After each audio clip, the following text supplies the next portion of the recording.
Welcome to Dialing In Your Coffee Business, where we help cafe and roastery owners build a healthy coffee business that takes great care of people, including them.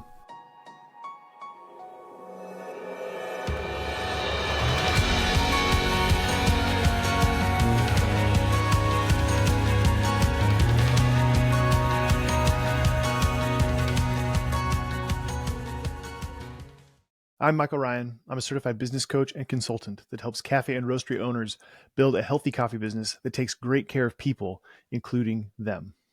On today's episode, I'm introducing the concept of a foundational framework. A foundational framework is a concept that I have only ever covered in my one-on-one coaching curriculum with my clients. And I wanted to begin the podcast by making these foundational frameworks available to you at zero cost. Now, why would I take my one-on-one coaching curriculum and put it out in the world for zero cost? Well, several reasons. One is because the concept itself is quite simple. A foundational framework is a timeless principle. It's a mental model. It's an uncovering of an underlying assumption. And it's actually pretty easy. It's pretty simple to disseminate that information, to share it with somebody. What is incredibly difficult is implementing that into our personal lives and into our business life. And for the last however many years, I have done both the introduction of the concept and the implementation of the principle in the client's business as part of one-on-one coaching. And I want to move away from the introduction and focus exclusively on the implementation. My hope in sharing this with you is that it will resonate, that you'll apply it to your life as much as you can, and you'll see how obviously helpful it is. And you'll want to come work with us if you're able to do one-on-one coaching to fully implement it in your life. But if more of this information is out there and available to people, it's going to help a ton more people, but it's also going to make one-on-one coaching much more effective when you do join us in that capacity. The other reason we want to share this information in this context is because we want to help a ton more people in the coffee industry. A lot of the issues that we're facing as an industry, as coffee business owners, are simple misunderstandings or misconceptions or mental models that are not built on timeless principles. And so that's one of the other reasons we're putting this out there in this capacity. Third and finally, I want to make this information available because I want people to understand what we're all about. The name Threadbare Coffee Consulting, that word threadbare means worn out, technically speaking. But we don't think of these timeless principles as worn out. We think of them as incredibly useful in today's day and age. But they are things that most people would look at and dismiss as old and not relevant to today's problems, today's challenges, whatever you want to call them. And so part of putting this out there is helping people understand why we do what we do, how we do what we do in terms of coaching and consulting in the coffee industry. Everything is built on these foundational frameworks, as the name implies, and they are timeless principles. Some people would look at them and say they're worn out. We look at them and we say they fit perfectly if you know how to tailor them to your situation. Before we begin, I'd like to mention that this podcast is an extension of our coaching and consulting. It's a part of our effort to make all of the tools necessary to build a healthy coffee business zero cost to everyone. In keeping with that theme, I'd like to thank one of today's sponsors. Today's episode is brought to you by our How to Start a Cafe online on-demand course. If you've ever dreamed of opening up a coffee shop, this 12-module course will take all the guesswork out of the process. The course is taught by Maxwell Mooney, and he distills everything he learned from opening up multiple coffee shops into this course. You can access this course and all of our other on-demand courses at threadbarecoffeeconsulting.com/courses. As a listener of the podcast, you get a unique discount code, so be sure to enter the code PODCAST100, all caps, to get $100 off your online course. That's threadbarecoffeeconsulting.com/courses, and enter the code PODCAST100 to get $100 off any of our online courses. So on today's episode, I'm simply introducing the concept of a foundational framework.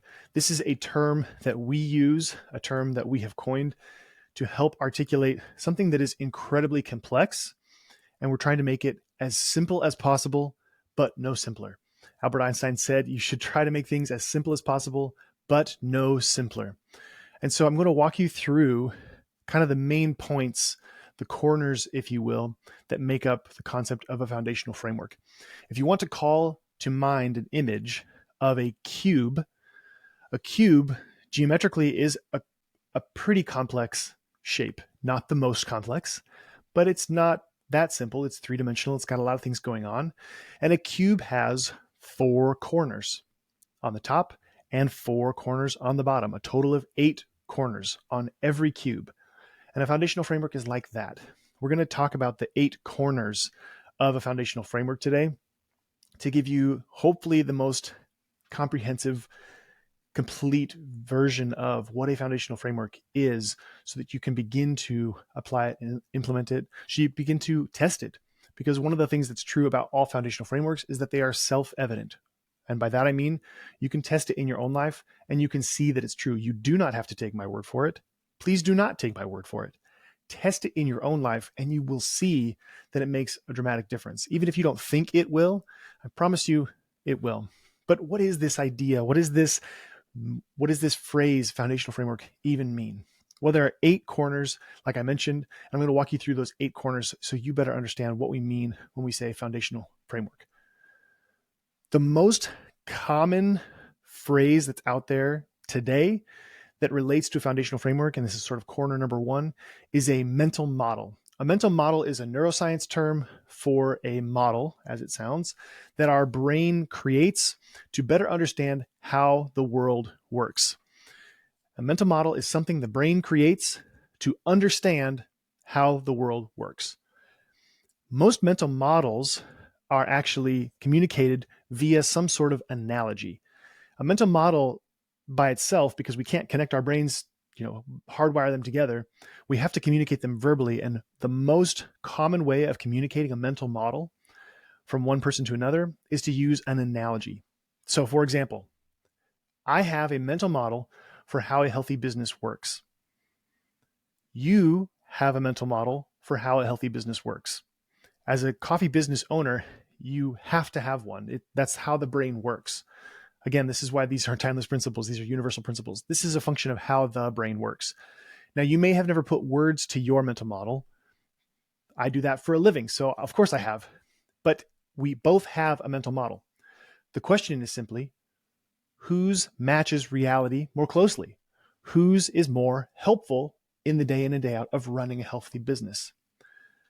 That's the question that we have to ask ourselves. Is this accurate? Is it true? And more importantly, is it useful? So an analogy for how a healthy business works that we have found really helpful, and we'll do a whole podcast episode just on this analogy. This is a mental model of how a healthy business takes great care of people, including the owners. And it's the analogy of viewing a healthy business like an airplane. Now, as soon as I communicate that mental model to you, it preemptively answers 1,000,001 business questions. So, for example, in the analogy of a business as an airplane, the owner is the pilot of the airplane. The staff, they're often thought of as the passengers. Now, let me ask you this. Does a healthy business take great care of all of the people? Yes, of course. How do I know that? Because an airplane where people are regularly thrown off the plane just to keep the plane in the air, that's not a safe airplane. We would never consider that acceptable in the context of an airplane. In a business context, when we jettison people just to stay in the black, sometimes in business, that's considered a viable strategy. But if we think of a business like an airplane and use that mental model, we immediately know that's an unacceptable way to run a business. And furthermore, that's not a healthy business. This is incredibly important because often when I speak about business principles, I'm thinking of the analogy of the airplane. That's my mental model. And so, of course, I'm assuming that we're doing things to keep the plane in the air so that we don't crash and hurt the people. But people with a different mental model will misunderstand what I'm trying to say a lot of times because they're using a different mental model to interpret what I'm saying. If I say, make sure there's enough gas in the tank to keep the plane in the air, i.e., make sure there's enough cash in the bank to stop from going out of business, people with a different mental model will say things like, oh, so you don't care about people. We keep the plane fueled so that we don't crash because we want to take care of people. This is the power of a mental model. If we have a shared mental model, then I don't have to explain to the nth degree everything that I mean when I say, hey, we need to make sure the marketing is actually providing thrust to the airplane. Oh, so you only care about money? No, of course not. But we have to make sure there's enough money so we don't go out of business. Not because that's all that matters, but because that's how we take good care of people. All of these questions, all of these misconceptions are preemptively addressed by the use of a mental model that we have in common, such as the analogy of an airplane. So that's one corner of a foundational framework. Another corner of a foundational framework is what's called a mental map. Just like a map in the real world or a GPS in the real world, these are used for navigating successfully from point A to point B.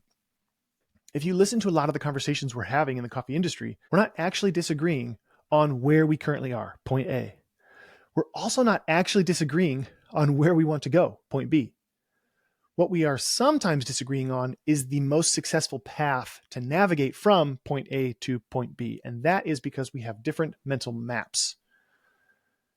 There's an ongoing conversation about how to reconcile some of the tensions between staff and business owners.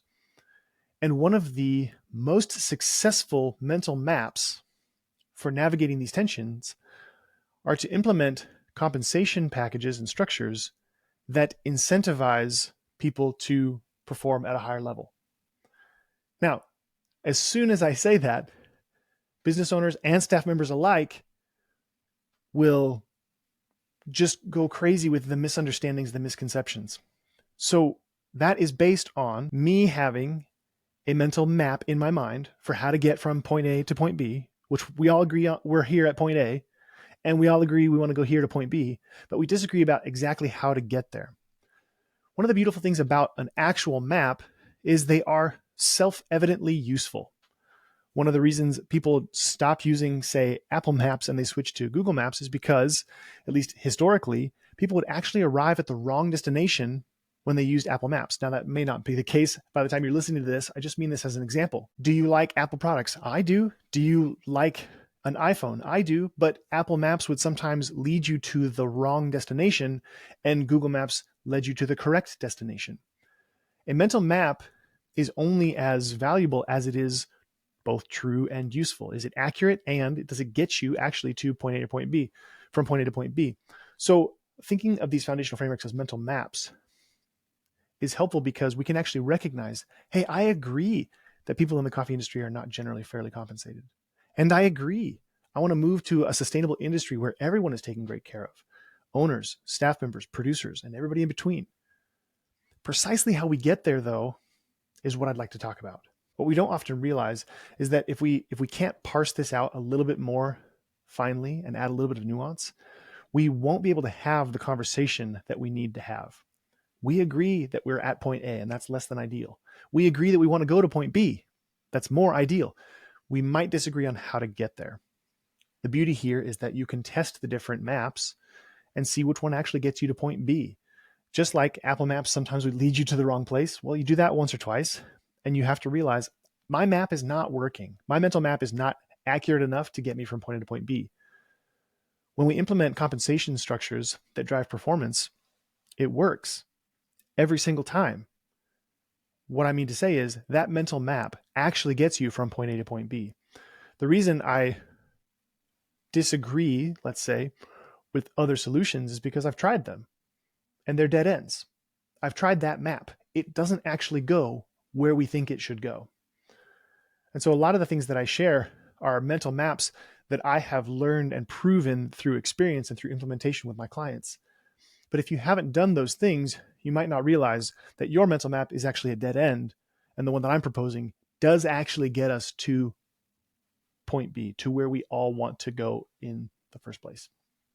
So that's the second corner of this cube that we're kind of outlining, a foundational framework. I'd like to take a brief moment and thank another one of today's sponsors. Today's episode is brought to you by our How to Start a Cafe group coaching cohort. This 12-week cohort is led by Maxwell Mooney, and he meets with the group weekly to walk you through the 12 modules that follow our online course, How to Start a Cafe. But it is much more than that. In addition to access to the course and the group coaching calls, you get access to our private Slack community, access to group call recordings, as well as a link to book one-on-one calls with us during your 12-week cohort. You can watch the full trailer for this group coaching program and all of our group coaching programs at threadbarecoffeeconsulting.com/group-coaching. And for our podcast listeners, be sure to enter the code podcast500 to get $500 off your 12-week cohort. That's threadbarecoffeeconsulting.com/group-coaching and enter the code podcast500, all caps, to get $500 off your 12-week cohort. The third corner is a concept called first principles. First principles does get some coverage in today's day and age. It used to get a lot more when people studied things like logical fallacies and first principles and in more of what might be called a classical education. We don't talk about them as much anymore. But first principles, it was my initial introduction into this concept of foundational frameworks. So a first principle is, as the name suggests, it is something that has always been true, will always be true, and we want to consider it first. So when we're having a conversation about something in the coffee industry or in the world at large, the conversation itself, the topic itself, is on the surface, and then underneath it would be the first principle, sort of like the classic iceberg analogy. There's the thing we're talking about, the issue, the puzzle, the problem, whatever, and then there's the principles underneath it that need to be considered first. For example, a first principle that has always been true and will always be true, also sometimes called a timeless principle or a universal principle, would be something like all humans are intrinsically equal. All humans are equal in their worth and value as a human. That has always been true. That will always be true. But watch how this plays out in a specific discussion. Recently, I posted something on social media about defining busy in your coffee shop in terms of average dollars per hour per person on the floor, to give your staff a sense of how busy it was, so that they can, of course, they have their subjective feelings, which are real and valid and helpful. But in addition to that, it's helpful to have an objective metric, just like we have temperature in terms of Celsius or Fahrenheit. If it was -10 degrees out and I told you I thought it was hot, you would be curious why I thought it was hot if it was -10 degrees outside. That's my subjective experience. I'm not dismissing that, but I'm also curious to better understand what's going on. Generally speaking, people don't think of -10 degrees as hot. So what's going on with you such that your experience, and subjective doesn't mean dismissive, subjective just means my personal experience. The objective is the temperature. Both are helpful. So determining busy in terms of hours, dollars per hour in sales is a really helpful way of articulating like, hey, $125 per hour per person is kind of like when things start to really feel busy. So if it was $150 per hour per person and you felt like it was busy, that makes total sense. If it was $25 per hour per person and you all felt like it was busy, then I really would like to know what was going on. What made it feel so busy? We have conversations, we discover inefficiencies. Okay. So, but when I posted that on social media, people attacked me saying that I was dismissing feelings and denigrating staff members and dismissing customers. And, any customer, so you're saying any customer who's not a paying customer is worthless? No, partially because I have the foundational framework, the first principle that all humans are intrinsically equal in their worth and value as humans. I'm always assuming that. So if I say something that sounds like I'm putting dollar amounts on people, I'm not talking about their intrinsic worth and value as a human. That's never, ever what I mean, because I'm always thinking of that first principle. But if I don't say it over and over and over again, people will have misconceptions and misunderstand. Okay, that's understandable. We're talking about first principles here.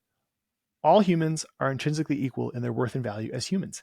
Every time a movement has tried to live against that first principle, they have been stopped by the rest of humanity. Why? Because all of humanity understands, most of humanity understands that all humans are intrinsically equal in their worth and value. Every time we have strayed from that globally, we have been course corrected because it's almost like a natural law. It's a first principle. Speaking of natural laws, that is the fourth corner of a foundational framework. A lot of times a foundational framework is a natural law. When I say natural law, we don't love this phrase anymore, but I just mean something like gravity. This is a helpful point to make. It's helpful to examine this particular corner of a foundational framework, because a lot of times I'll be articulating something to somebody on a strategy call or to a client, and they'll say something like, that's just your opinion, or that's just your personality type. The problem with that pushback is that a foundational framework is often a natural law. So imagine if you had just arrived from outer space and I was the one explaining gravity to you. Imagine if your response was, well, that's just your opinion. No. Also, you can just toss something in the air and watch it come back down. It's self-evident. I don't need to actually prove it to you. You prove it to yourself. But also, my being the one communicating it to you has nothing to do with whether or not it's my idea. I'm simply saying like, hey, I noticed that the sky is blue, and so I was just telling you that the sky is blue. I'm just passing that information along. It's not my concept. It's not my idea. Another pushback that comes up often when I'm sharing these principles is people will say things like, oh, well, you're not a psychologist. You're not a neuroscientist. You're not a whatever, whatever, whatever. Again, though, think about gravity. If I was articulating gravity to you and you said, well, you're not an astrophysicist. I know that, but also that's a weird thing to say because I'm just pointing out something that is very obvious. Again, they're self-evident. All you have to do is toss something up in the air and it lands right at your feet. So a lot of these foundational frameworks are natural laws.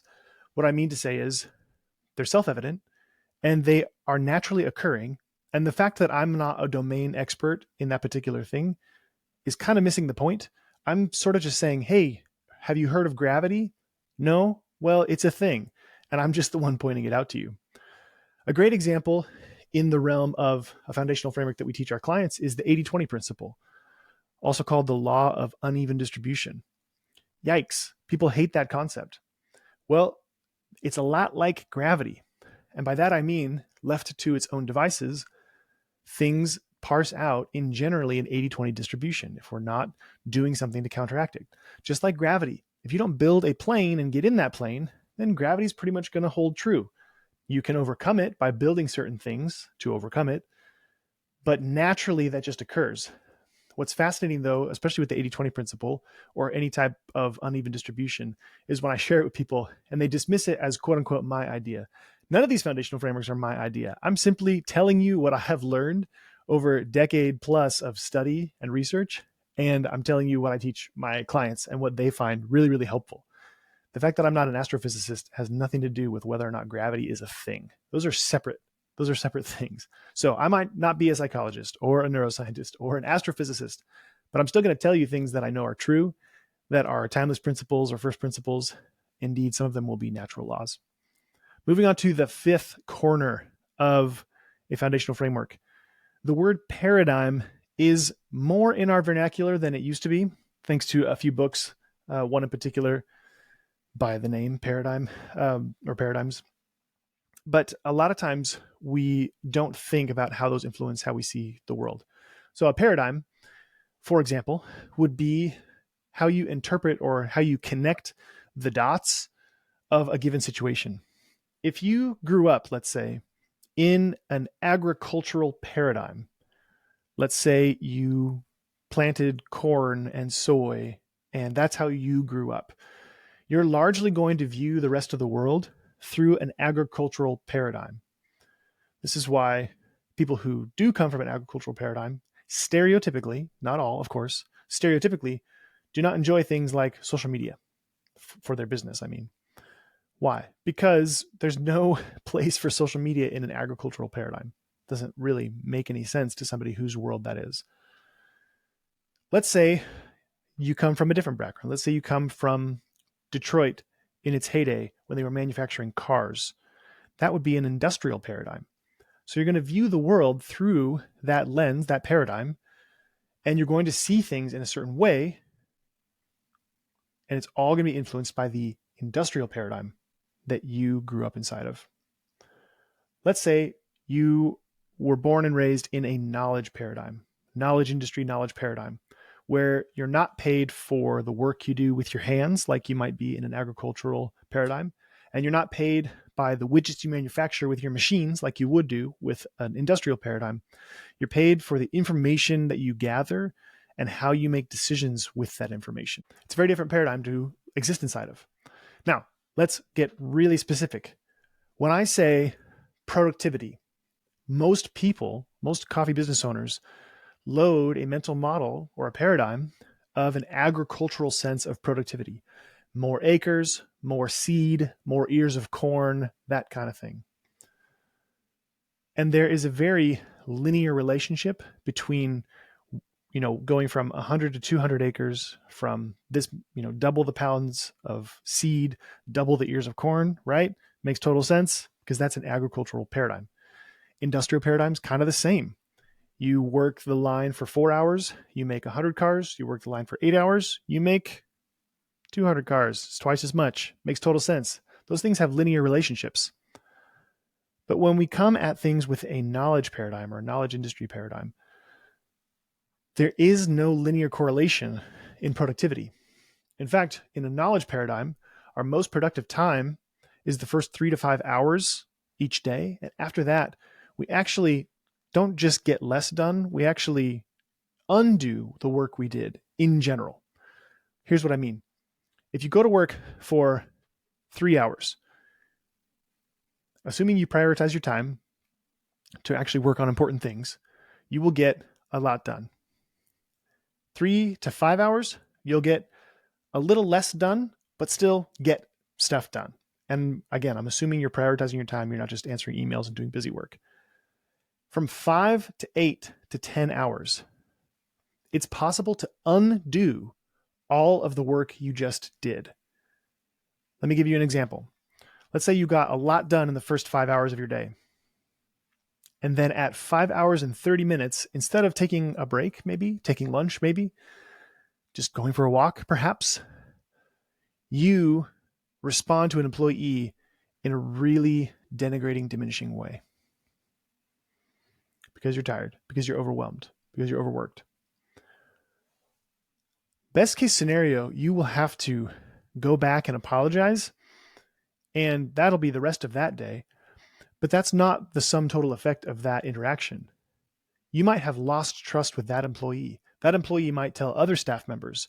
Your trust with your entire staff might actually be diminished from that one off day, off moment, off comment. But I've seen it go way beyond this when staff members actually leave and then press charges. Can you see how even though you worked more hours, you didn't accomplish more grand scheme because you got so tired, so overwhelmed, spread so thin that you made a mistake that then cost you days, weeks, months, years of life on the other end. This happens a lot when owners don't realize that they are not in the agricultural, industrial, or even in the coffee industry.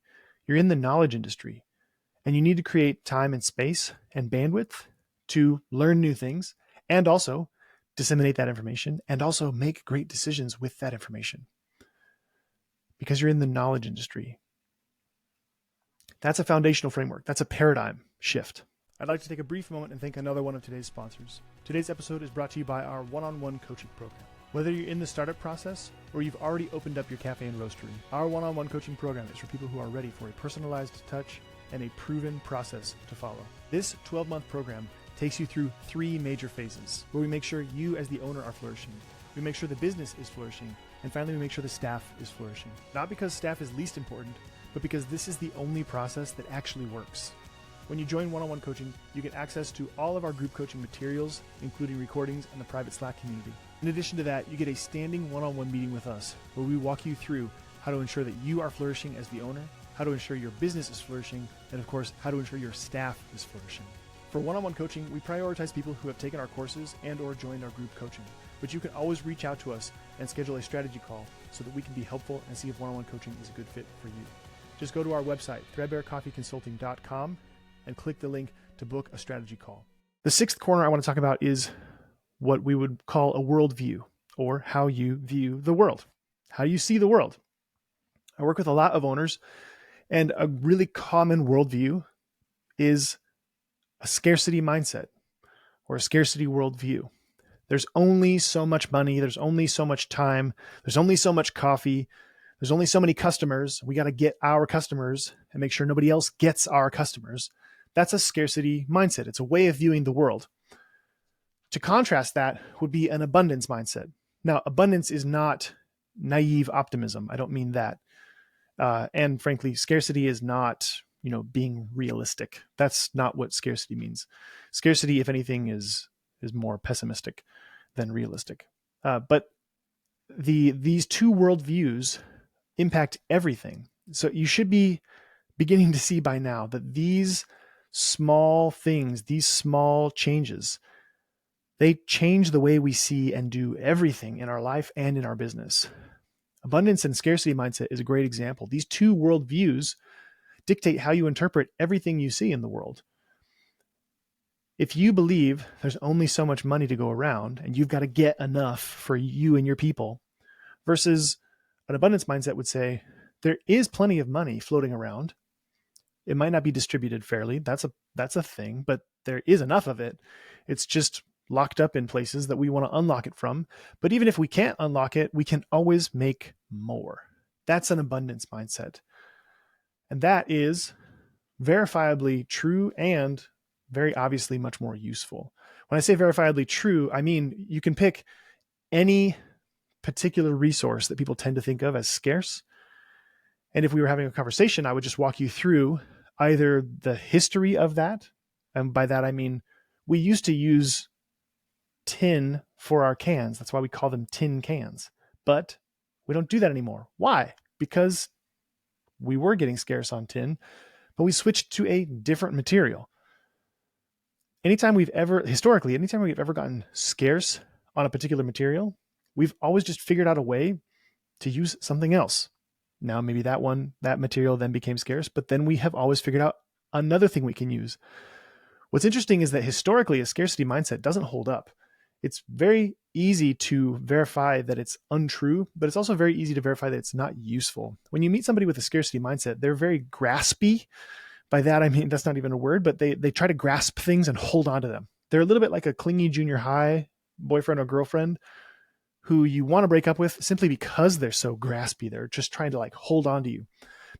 Owners with a scarcity mindset are a lot like that, where they're just always trying to protect themselves. Now, there is lots of good reasons to have a scarcity mindset. You may have had very real and valid scarcity experiences, but to have a scarcity experience when there really was not enough, that's not the same thing as having a scarcity mindset, where you by default always assume there's not enough. Those are two totally different things. To go through an experience where there genuinely was not enough, I'm not dismissing that at all. What I'm saying is when you take that experience and you universalize it, from then on, you interpret all experiences that way. That's a worldview. And in the case of abundance versus scarcity, it's very much not helpful to see the world that way. It's also very much not accurate. And that's something that if we were having a one-on-one conversation, we could walk through a little bit more in a little bit more of a nuanced fashion. The seventh corner of this cube is similar, but I want to parse this one out a little bit more specifically. A foundational framework is the lens we see things through. If I was wearing a pair of glasses and those glasses happened to be tinted red, I would be very unlikely to notice that, especially if I had worn them pretty much all my life. This is why foundational framework is such a helpful thing, because it helps us examine the lens that we're looking at things through. So if we think about a lens, and let's say in this example, you have glasses that are of a red tint. What's fascinating is that if you looked at a stop sign, the stop sign would not look red to you because everything is viewed through a red lens. The stop sign would actually look white. And with the white lettering, you might not actually be able to see the lettering. You certainly wouldn't see the color.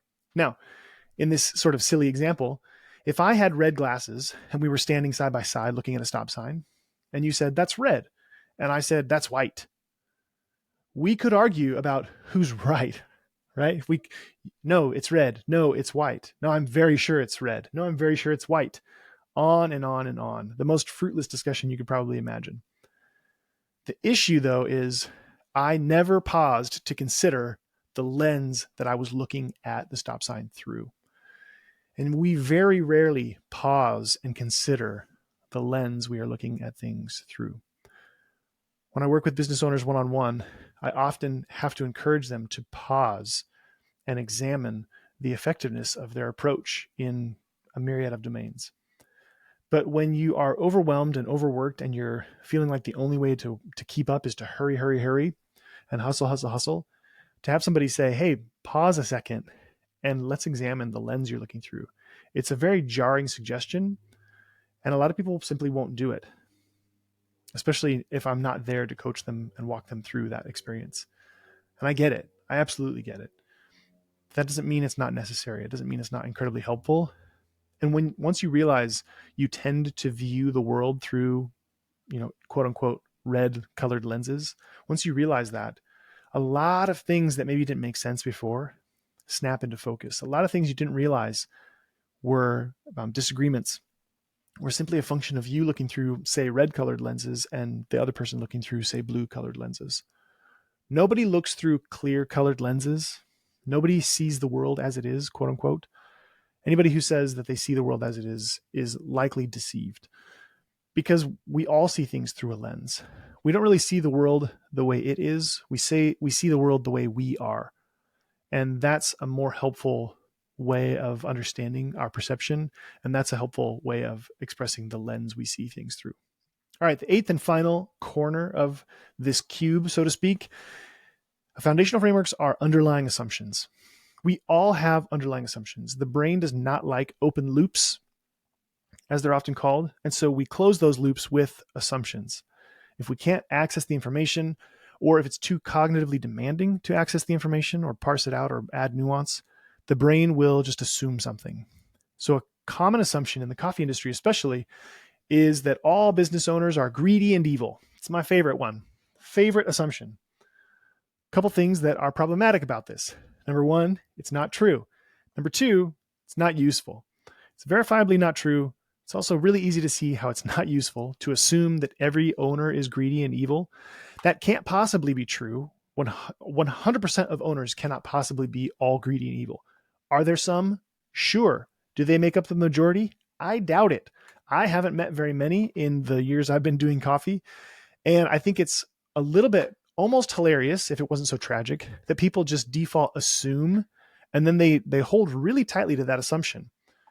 I post a lot of content on social media in hopes of helping cafe and roastery owners build a healthier coffee business that takes great care of all of the people. But in the posts where I mention owners taking better care of themselves, people will go crazy on those posts because they're assuming that I'm talking about the owners caring for themselves only and not the staff also. And that's one problem. The other reason people go crazy is because their assumption is that all business owners are greedy and evil. Their mental model is of Scrooge McDuck going for a swim in his pile of gold coins. Well, that mental model is not true and it's not useful. Owners are not doing that. Most of the owners I met are not taking a paycheck. The business is not turning a profit. If anything, the owners are often feeding the business out of their personal finances just to keep it open. And most owners don't take days off. They just feel like they can't. So this idea, this underlying assumption that all business owners are greedy and evil is hilariously inaccurate, but it's common and it's destructive. And so part of the work that we do is to highlight that, call it out, and demonstrate that that's simply not the case. That's part of the reason why, though, we work with owners to build healthier coffee businesses that take great care of all of the people. Most cafe and roastery owners are not greedy and evil.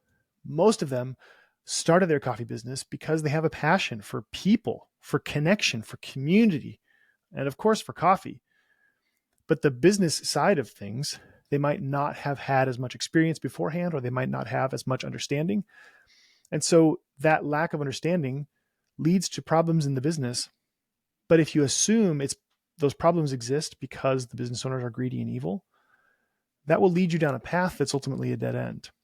If you understand that most of those issues are simply misunderstandings or gaps in the owner's knowledge of how to run a healthy coffee business that takes great care of people. That's a very different foundational framework, and it leads to a very different set of conversations. If you assume they're greedy and evil versus you assume they maybe just didn't know that about how to run a healthy coffee business. But it's an underlying assumption that is very obviously not true. It's very obviously not useful. The beauty of foundational frameworks is that they are self-evident. By that I mean you can test them and see if they're both true and useful. A mental model is only as helpful as it matches reality. If it's neither true nor useful, you can see that. Your understanding of how an airplane works can, and I hope will, influence your understanding about how a healthy business works. Your understanding of mental maps, how you get from point A to point B, I hope you'll test that. I hope you'll examine it and hold on to it if it's true. The concept of a foundational framework cannot be overstated. Its importance cannot be overstated. It is the part of the iceberg that's underneath the surface. It's the assumption that's below our consciousness most of the time. And if we don't call it up to our conscious level, we're going to have a conversation about whether or not a stop sign is red or white, never realizing that it's our glasses that we might need to take off and examine. These foundational frameworks, these mental models, are underneath all of the conversations we're having, all of the issues we're facing, and our solution to them, or our criticism of other folks' solution, is simply a function of whether or not we have a shared foundational framework for addressing that particular issue. Now, we go even more in depth in our one-on-one coaching, of course, but my hope for today's conversation is to introduce this concept to you and help you experience a little bit of the mindset shift or paradigm shift that my clients experience on a regular basis. We go through these foundational frameworks one by one. And so over the course of this podcast, I'm going to go through these same foundational frameworks one by one until it is all out there in the world. But remember, we're talking about foundational frameworks. When we're talking about foundational frameworks, we're talking about mental models, like the analogy of an airplane as a business. We're talking about mental maps, like how to get successfully from point A to point B. We're talking about often first principles, like the fact that humans are all intrinsically equal in their worth and value. We're talking about natural laws like gravity or the Pareto principle, the 80-20 rule. We're talking about paradigms like agricultural, industrial, or knowledge paradigms. We're talking about worldviews like an abundance or a scarcity mindset. We're talking about the lens you see things through, like looking at a stop sign that's red, but seeing it as white because you're wearing red glasses. And we're talking about underlying assumptions. I've heard it said that we have no problem questioning our beliefs, except the ones we really believe, and those we don't even think to question. Examining foundational frameworks is a way of taking those deep down beliefs and pulling them to the surface so we can examine them and assess, hey, is this even accurate? And is this even useful in navigating the territory that I'm now in? I hope you found this conversation about foundational frameworks helpful and useful. If you're enjoying this podcast, please consider subscribing on YouTube. That's a great zero-cost way to support this podcast. In addition, please subscribe to the podcast on Apple and Spotify. And on both Spotify and Apple, you can leave us up to a 5-star review. Please check out our online courses, our group coaching, and our one-on-one coaching. That's the absolute best way to support this podcast. If you have any questions or topics you'd like us to cover or guests you'd like us to invite, please leave those in the comments section on YouTube. If you're not already following us on social media, we are at Threadbare Coffee Consulting on Instagram, and that's really the only platform we're active on. That's where I regularly post bite-sized thoughts on what it will take you, the owner, to build a healthy coffee business that takes great care of people, including you. The content we post on Instagram overlaps with the podcast, but it's generally distinct from anything we cover on this podcast. If you haven't already visited our website, we have a myriad of free tools and trainings for coffee shop and coffee roastery owners. Everything from calculating your cost of goods sold for both a cafe and a roastery, which is completely different, pricing, which again for a cafe and roastery is completely different, managing labor percentage in a way that takes great care of people, etc., etc. All of those tools and trainings are available at our website, threadbarecoffeeconsulting.com. Thank you so much for joining us for today's episode. And last but not least, thank you for your interest in building a healthy coffee business that takes great care of people, including you.